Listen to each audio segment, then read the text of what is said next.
بسم اللہ الرحمن الرحیم۔ درود و سلام ہو محمد و آل محمد پر۔ السلام علیکم۔ بعثت خبر نامے میں خوش آمدید۔ نظر ڈالتے ہیں 22 جنوری کی اہم ملکی اور عالمی خبروں کی شہ سرخیوں پر۔ وزیر اعظم عمران خان اور امریکی صدر ڈونلڈ ٹرمپ نے ورلڈ اکنامک فورم کے سائیڈ لائنز میں ملاقات کی۔ اس موقع پر وزیر اعظم عمران خان نے کہا کہ پاکستان اور امریکہ افغانستان کے معاملے پر ایک ہی پیج پر ہیں۔ مقبوضہ کشمیر میں نام نہاد سرچ آپریشن کے دوران جارحیت پسند بھارتی فوج کی فائرنگ سے مزید 2 کشمیری نوجوان شہید ہو گئے، جس کے بعد 2 روز میں شہادتوں کی تعداد 5 ہو گئی ہے۔ سعودی عرب کے بدنام زمانہ ولی عہد محمد بن سلمان کی جانب سے بھیجی گئی ویڈیو کے بعد دنیا کے امیر ترین شخص جیف بیزوس کا موبائل فون ہیک ہو گیا۔ سینئر امریکی سفیر ایلس ویلز نے پاک چین اقتصادی راہداری سی پیک پر اپنی تنقید دہراتے ہوئے اسلام آباد سے اس میں شمولیت کے فیصلے پر نظر ثانی کرنے کا کہا ہے۔ بھارتی سپریم کورٹ نے نئے شہریت قانون پر عمل درآمد روکنے کے مطالبات کو مسترد کرتے ہوئے کہا ہے کہ ججوں کا 5 رکنی بینچ تمام تر اعتراضات کا جائزہ لے گا۔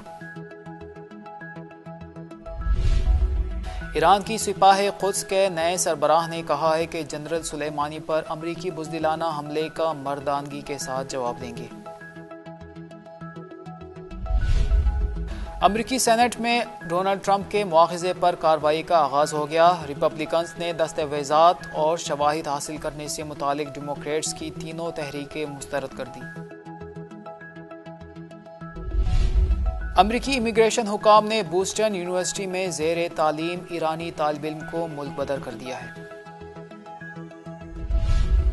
ایران کی رضاکار فورس بسیج کے کمانڈر اپنے گھر کے سامنے دہشت گردوں کی فائرنگ سے شہید ہو گئے۔ فرانس کے اسکولوں میں پڑھائی جانے والی تاریخ کی نصابی کتاب میں 9/11 حملے کے پیچھے امریکی جاسوسی ادارے CIA کے ملوث ہونے کے انکشاف نے فرانس اور امریکہ میں نئی بحث چھیڑ دی ہے۔ امریکی صدر نے دھمکی دی ہے کہ اگر یورپ کے ساتھ تجارتی معاہدے طے نہ پا سکا تو یورپی گاڑیوں کی درآمدات پر ڈیوٹی عائد کر دی جائے گی۔ افغانستان کے صوبہ غزنی میں فضائی حملے میں کم از کم 15 طالبان ہلاک ہو گئے۔ شام کے صوبوں ادلب اور حلب میں روس کے فضائی حملوں میں 15 شہری جاں بحق ہو گئے۔ Director general disaster management Gilgit Baltistan Farid Ahmed نے کہا ہے کہ اب تک ضلع ہنزا اور نگر کی تمام سڑکوں اور استور میں روڈ کو بحال کر دیا گیا ہے، جبکہ گوری کوٹ تک سڑکوں کو کل تک بحال کیا جائے گا۔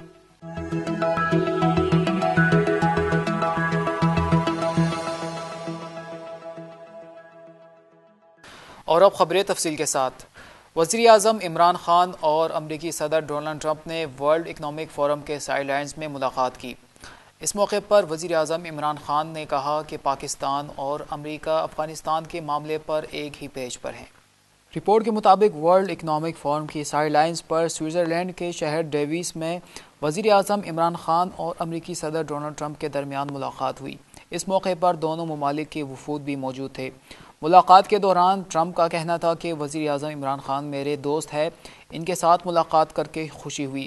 پاکستان اور امریکہ کے درمیان اچھے تعلقات ہیں، دونوں ممالک ماضی میں کبھی اتنے قریب نہیں رہے جتنے آج ہے۔ امریکی صدر ڈونلڈ ٹرمپ کا کہنا تھا کہ کشمیر کی صورتحال پر گہری نظر رکھے ہوئے ہیں۔ وزیر اعظم عمران خان نے مسئلہ کشمیر کے حل کے لیے امریکی کردار کی ضرورت پر زور دیا۔ عمران خان نے کہا کہ افغانستان کے معاملے پر امریکہ اور افغانستان ایک صفحے پر ہے۔ رپورٹ کے مطابق یہ ملاقات 1 گھنٹے تک جاری رہی۔ دوسری جانب وزیر خارجہ شاہ محمود قریشی نے کہا ہے کہ ٹرمپ نے یقین دہانی کروائی ہے کہ وہ جلد ہی پاکستان کا دورہ کریں گے۔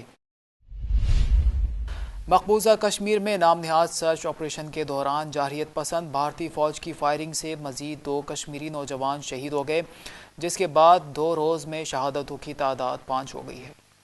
کشمیر میڈیا سروس کے مطابق جنت نظیر وادی میں ضلع پلوامہ میں بھارتی فوج نے دیگر سیکیورٹی فورسز کے ساتھ مل کر سرچ آپریشن کی اور گھر گھر تلاشی لی، جس کے دوران جارحیت پسند فوج نے فائرنگ کر کے مزید 2 کشمیری نوجوانوں کو شہید کر دیا۔ قبل ازیں اسی علاقے میں نامعلوم مسلح افراد کی فائرنگ سے قابض بھارتی فوج کے 2 اہلکار زخمی ہو گئے تھے، جنہیں انتہائی نازک حالت میں ملٹری اسپتال منتقل کیا گیا۔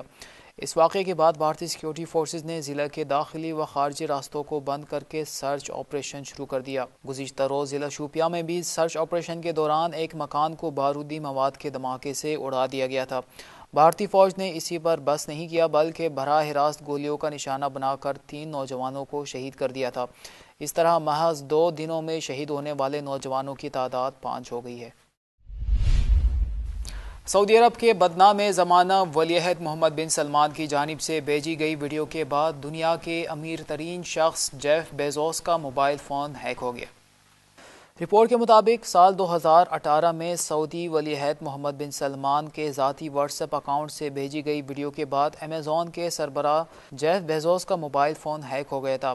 رپورٹ میں کہا گیا ہے کہ محمد بن سلمان کی جانب سے ایک خطرناک ویڈیو ٹیکسٹ میسج بھیجا گیا اور جب جیف بیزوس نے واٹس ایپ میسج کھولا تو ان کا فون ہیک ہو گیا۔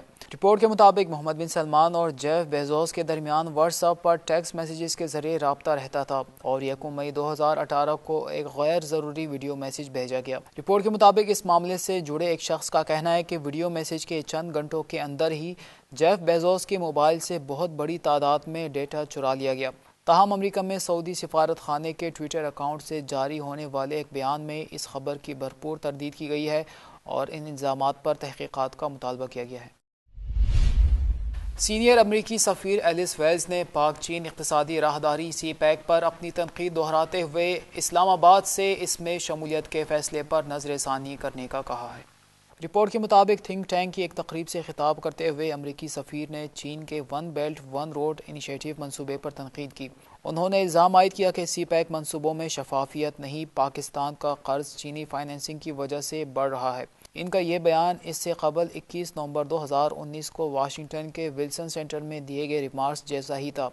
تاہم اسلام آباد کے دورے اور وزیر خارجہ شاہ محمود قریشی کی جانب سے امریکہ اور پاکستان کے درمیان تجارت بڑھانے اور سرمایہ کاری پر مبنی تعلقات بنانے پر زور کے بعد ان کا دوبارہ یہ دعویٰ اب مزید اہمیت اختیار کر گیا ہے۔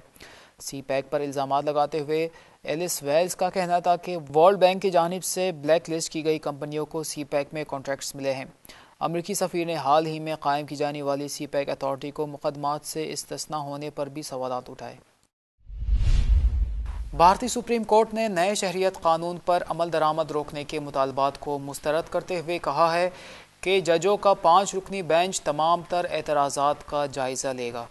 رپورٹ کے مطابق اس قانون کی مخالفت کرنے والوں کا ماننا ہے کہ اس میں مسلمانوں سے تعصب کا مظاہرہ کیا گیا ہے، جس پر اس قانون کی آئینی حیثیت کو چیلنج کرتے ہوئے 144 درخواستیں دائر کی گئی۔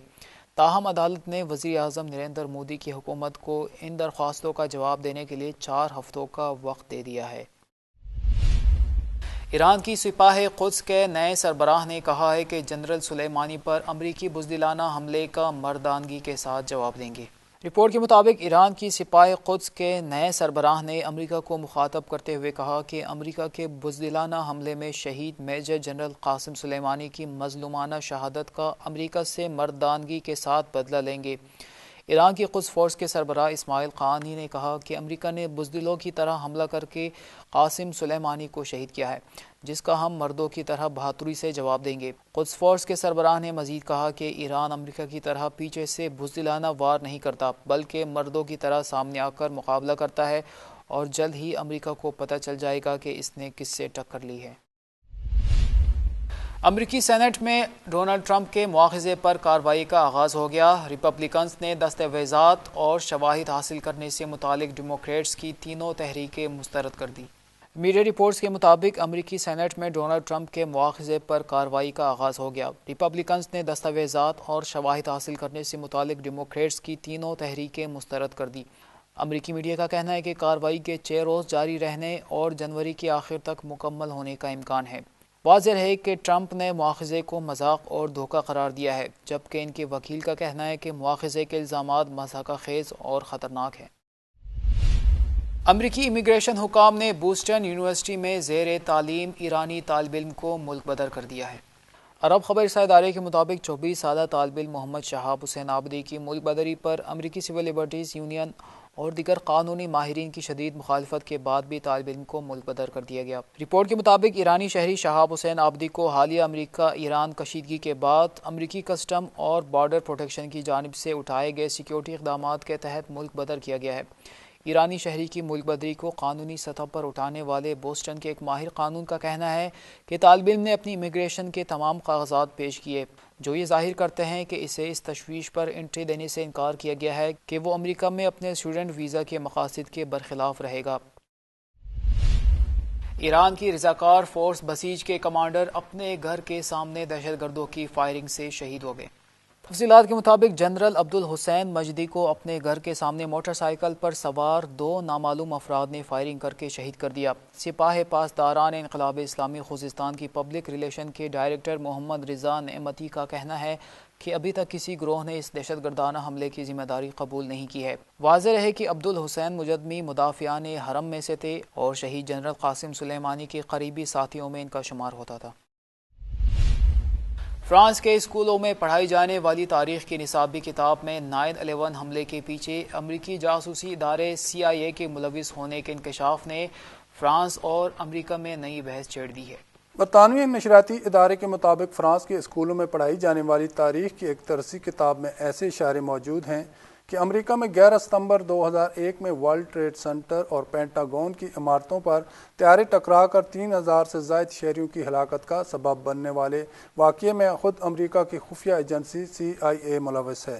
اس کتاب کو درس و تدریس سے وابستہ جین پیئر یوروچر نے سیکنڈری کلاسوں کے لیے لکھا تھا، جس کے صفحہ 204 پر مصنف رقم تراز ہیں کہ دہشت گرد جماعت القاعدہ کی تشکیل ہویا 9/11 حملہ ہو، دنیا میں ہونے والا کوئی بڑا واقعہ CIA کی مرضی کے بغیر پائے تکمیل تک نہیں پہنچ سکتا۔ امریکہ مشرق وسطیٰ تک اثر و رسوخ بڑھانے کے لیے سب کچھ کر سکتا ہے۔ واضح ہے کہ مشہور زمانہ 9/11 واقعے میں امریکی خفیہ ایجنسی کے ملوث ہونے پر کئی تجزیہ کار، مصنفین اور شہری یقین رکھتے ہیں اور ان کا ماننا ہے کہ جہاں پر پرندہ بھی پر مار نہیں سکتا وہاں طیارہ ٹکرا دینا، اور وہ بھی القاعدہ جیسی تنظیم کے لیے جو خود امریکہ کا کرتا دھرتا ہو، عقل و فہم سے بالاتر ہے۔ امریکی صدر نے دھمکی دی ہے کہ اگر یورپ کے ساتھ تجارتی معاہدے طے نہ پا سکا تو یورپی گاڑیوں کی درآمدات پر ڈیوٹی عائد کر دی جائے گی۔ سوئٹزرلینڈ میں جاری ڈیووس اقتصادی فورم سے خطاب کرتے ہوئے صدر ٹرمپ نے کہا کہ ہم یورپ کے ساتھ معاملات طے کرنا چاہتے ہیں، تاہم اگر ایسا نہ ہوا تو گاڑیوں کی درآمدات پر ڈیوٹی لگانے کا معاملہ بھی زیر غور ہے۔ صدر ٹرمپ کی جانب سے گاڑیوں سمیت اہم یورپی مصنوعات پر ڈیوٹی عائد کرنے کی دھمکیوں پر بہت سے یورپی عہدیداروں اور کمپنیوں نے سخت رد عمل ظاہر کیا۔ قبل ازیں روزنامہ واشنگٹن پوسٹ نے لکھا تھا کہ ٹرمپ نے یورپ کے نام اپنے دھمکی آمیز پیغام میں کہا ہے کہ اگر اس نے ایران کے خلاف امریکی پالیسیوں کی پیروی اور نیوکلیئر ڈسپیوٹ میکانزم کو فعال نہ کیا تو یورپ سے درآمد کی جانے والی گاڑیوں پر 25% ڈیوٹی عائد کر دی جائے گی۔ ٹرمپ کے دباؤ کے بعد ایٹمی معاہدے کے رکن 3 یورپی ممالکوں برطانیہ، فرانس اور جرمنی نے گزشتہ ہفتے ایک بیان جاری کر کے ایٹمی معاہدے کے مصالحتی نظام کو فعال کرنے کا اعلان کیا تھا۔ ایران کے وزیر خارجہ محمد جواد ظریف نے اپنے ایک بیان میں واضح کیا ہے کہ اگر ایران کے معاملے کو دوبارہ سلامتی کونسل میں لے جانے کی کوشش کی گئی تو ایران اپنے ایٹمی عدم پھیلاؤ کے معاہدے NPT سے باہر نکل جائے گا۔ افغانستان کے صوبہ غزنی میں فضائی حملے میں کم از کم 15 طالبان ہلاک ہو گئے۔ افغان وزارت دفاع کا کہنا ہے کہ ضلع گیلان کے نابروی علاقے میں فضائیہ نے طالبان کے ٹھکانوں پر فضائی حملہ کیا، جس میں 11 طالبان ہلاک ہو گئے اور ان کی ایک گاڑی بھی تباہ ہو گئی۔ بیان کے مطابق ضلع ناوا کے ڈانڈا علاقے میں فضائی حملے میں 4 طالبان ہلاک ہوئے ہیں۔ شام کے صوبوں ادلب اور حلب میں روس کے فضائی حملوں میں 15 شہری جاں بحق ہو گئے۔ شامی مبصر تنظیم برائے انسانی حقوق نے دعویٰ کیا ہے کہ ادلب اور حلب میں مختلف مقامات پر روس نے فضائی بمباری کی۔ ایک فضائی حملے میں حلب میں ایک ہی خاندان کے 8 افراد جاں بحق ہو گئے، جبکہ ادلب اور حلب میں علیحدہ علیحدہ حملوں میں 7 افراد کی جانیں گئیں۔ Director general disaster management Gilgit Baltistan Farid Ahmed نے کہا ہے کہ اب تک ضلع ہنزا اور نگر کی تمام سڑکوں اور استور میں روڈ کو بحال کر دیا گیا ہے، جبکہ گوری کوٹ تک سڑکوں کو کل تک بحال کیا جائے گا۔ رپورٹ کے مطابق director general disaster management Gilgit Baltistan Farid Ahmed نے کہا ہے کہ 21 جنوری سے 2 دن تک گلگت بلتستان میں ہلکی برف باری اور بارش کا امکان ہے۔ انہوں نے کہا کہ حالیہ برفباری سے گلگت بلتستان کے بالائی اضلاع کے بند زمینی رابطے بحال کرنے کا کام جاری ہے۔ اب تک ضلع ہنزا اور نگر کی تمام سڑکوں اور استور مین روڈ کو بحال کر دیا گیا ہے، جبکہ گوری کوٹ تک سڑک کو کل تک بحال کیا جائے گا۔ یہ تھی آج کی خبریں۔ اگلے خبر نامے تک اجازت دیجیے۔ دیکھتے رہیے بے سد تعلیمی ٹی وی چینل۔ اللہ حافظ۔